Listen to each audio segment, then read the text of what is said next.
I'm what you would call a stickler for controllers. And while these days I'm primarily a PC player, controllers will always be my preferred method of playing most video games. And while I love using specific controllers for specific games, nothing beats a good old-fashioned standard controller. And for the most part, this controller is fairly standard.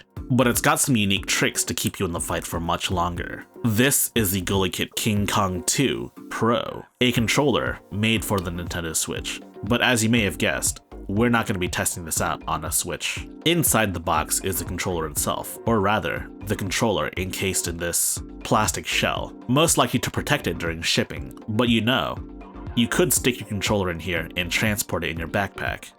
There's also a couple of other things inside the box. You have this cable right here, which we'll get into later. You also have some instructional manuals. They highly recommend updating the firmware before use. Inside that box is a USB Type-C cable, USB-A to USB-C, and it's flat and it's long. Pairing up the controller is super easy. Press the mode switcher button to turn the controller on. Once you see some lights, you'll then want to hold the sync button to, well, sync the controller. You should see the controller show up as a Switch Pro controller because it's basically a Switch Pro controller, come on now. And just like that, beautiful.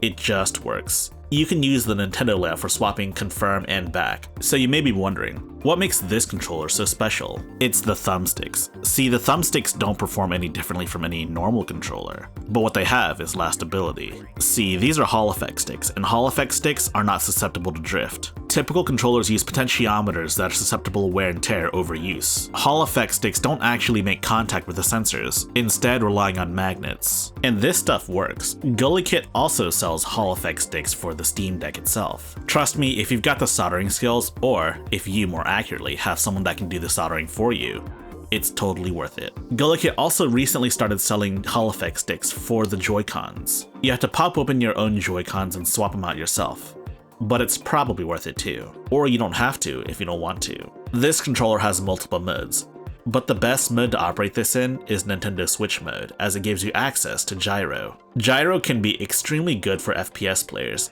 The big issue though is that some players may have to unlearn 20 years of muscle memory, and I can tell you that's probably not the easiest thing to do. The typical PC way of using quote-unquote gyro is to assign the gyro to mouse, and in some games it does work fine, but in others, it may not work as expected. Now let's talk about the buttons. The buttons themselves are a lot flatter, and the buttons feel extremely clicky. Not like mechanical Switch clicky, but clicky for a face button. The bumpers feel quite nice, and the triggers do have analog trigger functionality, at least as long as you're not using Nintendo Switch mode. All of the main buttons feel extremely nice. So the sticks and face buttons and triggers are all nice, but what about the D-pad? Because after all, there are more than just FPSs on Steam. For a lot of games where you use D-pad for motion, the D-pad layout isn't really preferable given that the left stick is given prominence. It's not to say you can't play 2D platformers or 2D fighters, but this controller is probably better suited towards 3D games as opposed to 2D games. That said, I can still execute most motion inputs just fine,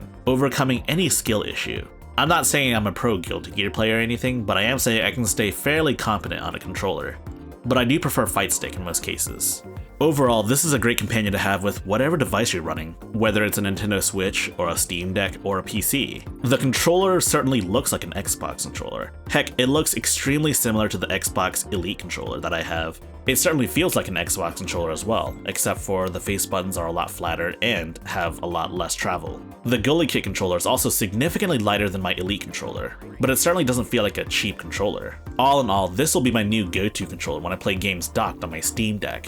It's convenient, it's light, it even comes with its own carrying case, it performs well, it's got gyro for shooters. It is slightly on the expensive side at $70, but given that there's no stick drift whatsoever, you may not need to ever buy another controller again. Gulikit does also sell some replacement parts in case you need to replace certain parts of your controller. Not all parts are replaceable, but it's a great start.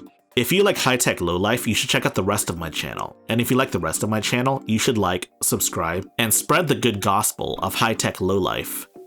Furthermore, we have a community Discord server. There's a link in the description down below. Check us out.